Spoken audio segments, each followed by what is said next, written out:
दोस्तों सोचिए, अगर आपके पास टिकट न हो और कोई आपको सबके सामने अपमानित करे, तब क्या होगा। ये कहानी है एक बूढ़े आदमी की, जिसे सिर्फ इसलिए नीचा दिखाया गया क्योंकि उसके पास टिकट के पैसे नहीं थे। लेकिन उस दिन ट्रेन में कुछ ऐसा हुआ जिसने इंसानियत को फिर से जिंदा कर दिया। एक छोटी बच्ची ने वो कर दिखाया जो शायद बड़े भी न कर पाए, क्योंकि इंसानियत उम्र नहीं देखती, दिल देखती है।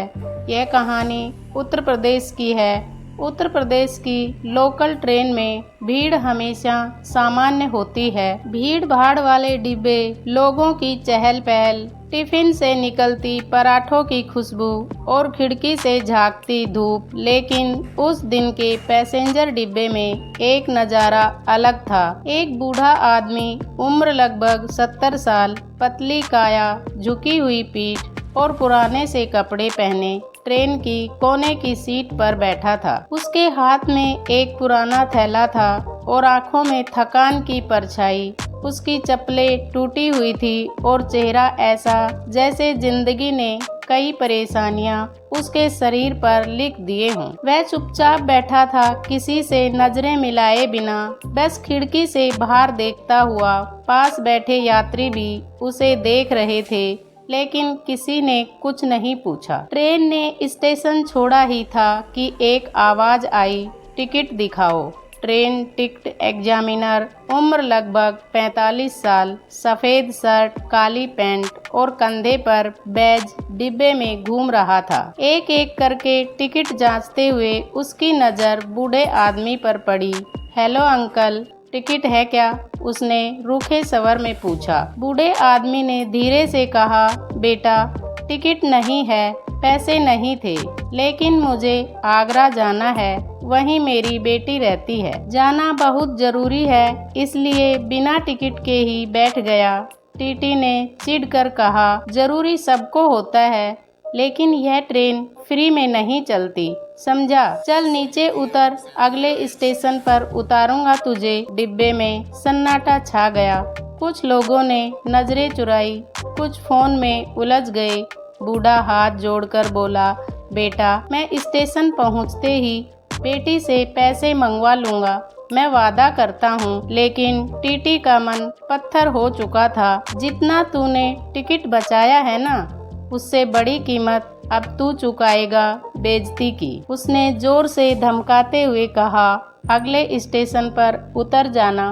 भीख मांगने वाले सब ऐसे ही आते हैं। ट्रेन में देश को मुफ्तखोरों ने बर्बाद किया है। बूढ़ा आदमी चुपचाप बैठा रहा। उसकी आंखें अब झुकी हुई थी और उनमें एक ऐसा सन्नाटा था जिसे कोई नहीं देख पा रहा था। स्टेशन आया, छोटा सा, सुनसान सा। टीटी ने उसे खींचते हुए उठाया और प्लेटफॉर्म की ओर इशारा किया, उतर जा यहाँ से, अपने आगरा चला जा पैदल। बूढ़ा धीरे धीरे उठा। किसी ने हाथ नहीं बढ़ाया, किसी ने विरोध नहीं किया। उसने अपना थैला उठाया और कांपते पैरों से सीढ़ी से नीचे उतरने लगा। तभी डिब्बे के एक कोने से एक मासूम सी आवाज आई, दादाजी को क्यों उतारा? सबकी नजरें मुड़ गई। एक छोटी लड़की, उम्र शायद 10 साल, स्कूल ड्रेस में माँ के बगल में बैठी थी। उसकी आंखों में मासूमियत और आवाज में सवाल था। उनका टिकट नहीं था बेटी, टीटी ने गुस्से को दबाते हुए जवाब दिया। बच्ची ने माँ का पर्स खींचा और कहा, मम्मी, आप हमेशा कहती हो ना कि बड़ों की मदद करनी चाहिए, तो हम क्यों नहीं कर सकते? उसने माँ की ओर देखा, फिर सबके सामने जाकर कहा, मैं उनके लिए टिकट खरीद लूंगी, मेरी गुल्लक में पैसे हैं, प्लीज मम्मी, आप अभी के लिए दे दो, मैं घर जाकर वापस दे दूंगी। डिब्बे में एकदम सन्नाटा था। बच्ची टीटी की जेब में जबरदस्ती कुछ पैसे ठूसते हुए बोली, प्लीज अंकल, दादाजी को मत उतारो। अब टीटी के चेहरे पर भी शर्म थी। एक पल को वह रुका, फिर नीचे उतरते हुए उस बूढ़े आदमी के पास गया। टीटी के कदम भारी हो चुके थे। वह प्लेटफॉर्म पर धीरे धीरे उतरकर उस बूढ़े आदमी के पास पहुंचा, जो अब भी एक पुराने बेंच के कोने में बैठा था, थका हुआ, लेकिन आंखें अब भी उम्मीद के इंतजार में थी। टीटी ने कुछ पल चुप रहकर उसे देखा, फिर गला साफ करते हुए कहा, बाबा चलिए वापस आइए, बच्ची ने आपका टिकट ले लिया है। बूढ़ा आदमी चौंका। उसने धीरे से टीटी की ओर देखा। कौन बच्ची? टीटी ने कहा, वह छोटी सी लड़की जिसने स्कूल ड्रेस पहन रखी है। उसने आपके लिए पैसे दिए। उसकी जगह कोई और होता तो शायद चुप रह जाता, लेकिन वह चुप नहीं रही। बुजुर्ग आदमी की आंखें भर आई, उसके होठ कांपे, लेकिन वह कुछ बोल नहीं पाया, केवल हाथ जोड़कर सिर झुकाया, मानो अपने जीवन के सबसे बड़े अपमान और सबसे सुंदर क्षण को एक साथ देख रहा हो। डिब्बे में जब वह वापस चढ़ा, सबकी नजरें अब उस पर थी, लेकिन अब उनमें तिरस्कार नहीं था, संकोच और शर्म थी। वह बच्ची वहीं बैठी थी, अब माँ के कंधे पर सिर टिकाकर। बुजुर्ग आदमी उसके पास गया, धीरे से झुका और कांपते हाथों से उसका सिर सहलाया। बेटा, तेरा नाम क्या है? बच्ची ने कहा, पिंकी। बेटा, तूने जो किया वह जिंदगी भर याद रहेगा। भगवान तुझे बहुत बड़ा इंसान बनाए। बच्ची मुस्कुरा दी और बोली, दादाजी आप तो पहले से ही बड़े हो, मैं तो बस छोटा सा काम कर पाई। यह सुनकर बगल में बैठे एक अधेड़ उम्र के व्यक्ति ने अपनी सीट छोड़ दी। बाबा आप यहाँ बैठिए। अब वही लोग जो कुछ मिनट पहले तक चुप थे, मोबाइल में उलझे थे, अब अपनी जगह छोड़ रहे थे, सिर झुकाए हुए थे। उनमें अपराध बोध था और इस मासूम बच्ची के कारण उनकी आत्मा जाग चुकी थी। टीटी भी वापस डिब्बे में आया। उसकी आंखों में अब वह अकड़ नहीं थी। वह बोला, माफ कीजिए बाबा, ड्यूटी करते करते कभी कभी दिल कठोर हो जाता है, पर आज इस बच्ची ने याद दिला दिया कि पहले इंसान बनना जरूरी है। वह बुजुर्ग आदमी मुस्कुराया।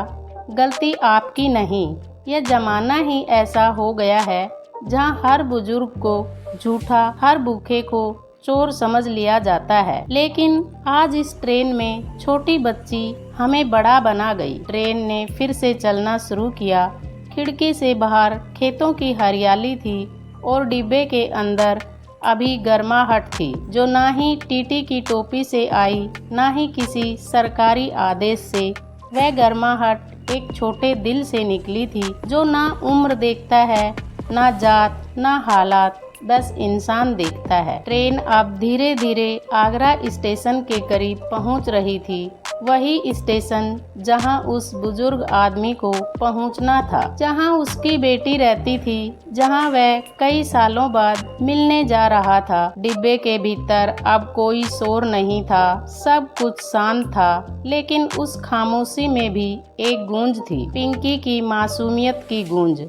बुजुर्ग आदमी अब भी उसी सीट पर बैठा था, पास में पिंकी बैठी थी। दोनों के बीच में उम्र का फैसला था, लेकिन दिलों का नहीं।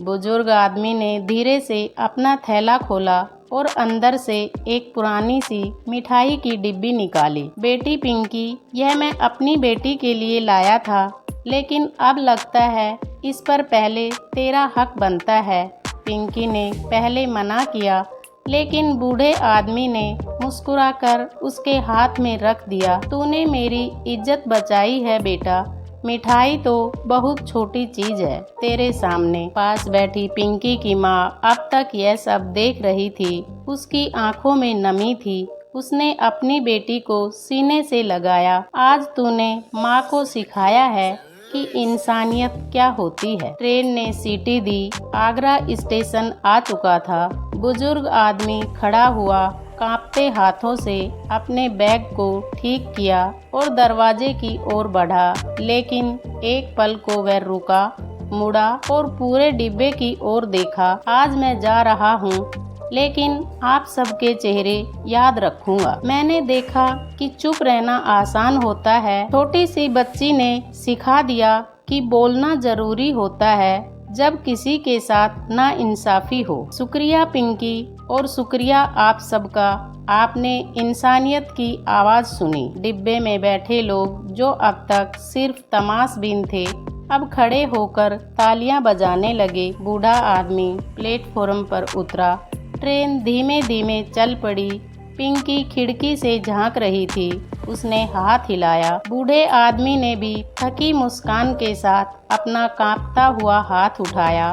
भगवान तुझे लंबी उम्र दे बेटा, और हमेशा ऐसे ही रहना। जब हम चुप रहते हैं तब अन्याय बढ़ता है, लेकिन जब एक मासूम दिल आवाज़ उठाता है तब पूरी दुनिया बदल जाती है। इंसान बनने में उम्र नहीं, इरादा चाहिए। इस छोटी सी बच्ची ने जो किया वो हम सभी कर सकते हैं। ज़रूरत है तो बस उस एक कदम की जो किसी की ज़िंदगी बदल दे। चुप्पी तोड़िए, आवाज़ उठाइए, क्योंकि कभी कभी इंसानियत की सबसे ऊंची आवाज़ एक मासूम दिल से निकलती है। दोस्तों, अगर वीडियो अच्छा लगा तो वीडियो को लाइक करें और हमारे चैनल को सब्सक्राइब करें। मिलते हैं अगले वीडियो में, तब तक के लिए आपका बहुत बहुत धन्यवाद। जय श्री श्याम।